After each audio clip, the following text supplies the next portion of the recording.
आपल्यासोबत चांदणी चौकचे भारतीय जनता पार्टीचे खासदार प्रवीण खंडेलवाल जी आहेत। आपने अभी जो जख्मी हुए हैं उनसे मुलाकात की, क्या कंडीशन लग रही है, क्या स्थिति लग रही है? देखिए, जब मैं सभी घायलों से मिला हूं और सबने इस बात पर संतोष व्यक्त किया है कि जो मेडिकल ट्रीटमेंट उन्हें मिल रहा है वो बेस्ट है और उनकी बॉडी ने मेडिकल ट्रीटमेंट को रिस्पॉन्ड किया है। हॉस्पिटल एडमिनिस्ट्रेशन ने ना केवल घायल बल्कि उनके साथ जो उनके फैमिली के लोग हैं, परिजन हैं, उनको भी सारी व्यवस्थाएं मुहैया कराई हैं, चाहे वो भोजन की व्यवस्था हो या अन्य सारी व्यवस्थाएं हों। सारी जांच एजेंसियां पूरी मुस्तैदी से जुटी हैं। स्वयं केंद्रीय गृह मंत्री श्री अमित शाह जी सारे मामले पर निगाह लगाए हुए हैं और जो भी लोग दोषी पाए जाएंगे उनके खिलाफ कड़ी से कड़ी कार्रवाई की जाएगी। सर, लेकिन अभी विपक्ष सवाल खड़ा कर रहा है कि दिल्ली में इस तरीके से हादसा होना मतलब ये अपने केंद्रीय एजेंसियों का और केंद्र सरकार का पूरी तरह से फेलियर है। ये एक बहुत ही गंभीर मामला है।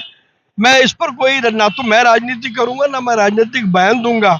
विपक्ष क्या कह रहा है ये मैं उनके विवेक पर छोड़ता हूं कि क्या ऐसे गंभीर मामलों में भी राजनीति का कोई स्कोप होता है क्या, ये बात विपक्ष के लोग तय करें। लेकिन इस तरीके से जब हमला होता है, बहुत दिनों के बाद पुलवामा हुआ, जिस तरीके से ये हमला हुआ, जो क्या लगता है एक डर का माहौल सा पैदा हुआ है पूरे देश में? डर का माहौल नहीं है। डर का माहौल होता तो आज दिल्ली के बाजार सारे बंद मिलते आपको।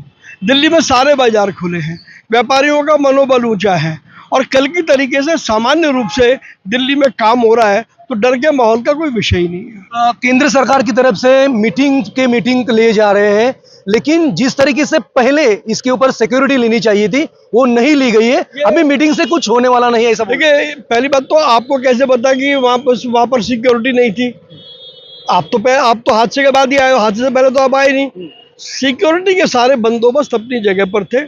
दुर्घटना हुई है ये सत्य है और उस दुर्घटना की तह तक जाने का पूरी कोशिश हमारी सारी जांच एजेंसियां कल रात से लेकर के अब तक का समय हो गया, हम सब लोग इस काम में जुटे हुए हैं। तो देश को चिंता नहीं करनी चाहिए। नरेंद्र मोदी जी के रहते कम से कम कोई ऐसा व्यक्ति जिसने ये इस हादसे को अंजाम दिया वो बच जाएगा, ऐसा संभव नहीं है। सर, पहलगाम एक है ना, उदाहरण के तौर पर एक पहलगाम में हमला हुआ। आप पहलगाम से इसको क्यों कंपेयर कर रहे हैं? पहलगाम की परिस्थितियां अलग है, यहाँ की परिस्थितियां अलग है। और पहलगाम के बाद ऑपरेशन सिंदूर हुआ कि नहीं हुआ? तो चिंता क्यों करते हैं? सरकार अपनी जगह पर मुस्तैदी से सारे काम को अंजाम देने में जुटी हुई है। क्या लगता है ये जो अभी जख्मी हैं वो किस तरीके से रिकवर हो रहे हैं? कितने लोग हैं वहां पर भर्ती? मैं 20 के लगभग घायल लोग हैं और मैं 20 के बीच से मिला हूं और बहुत जल्दी उनको छुट्टी मिली। मृतकों का आंकड़ा कितना है?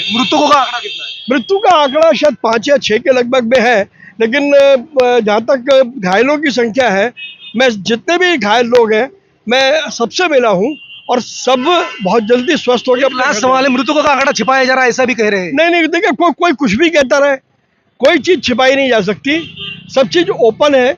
आप लोग यहाँ पर खड़े हो, आप लोग देख रहे हो, तो कोई किसी से कुछ छिपा रहा नहीं और छिपाना भी क्यों है?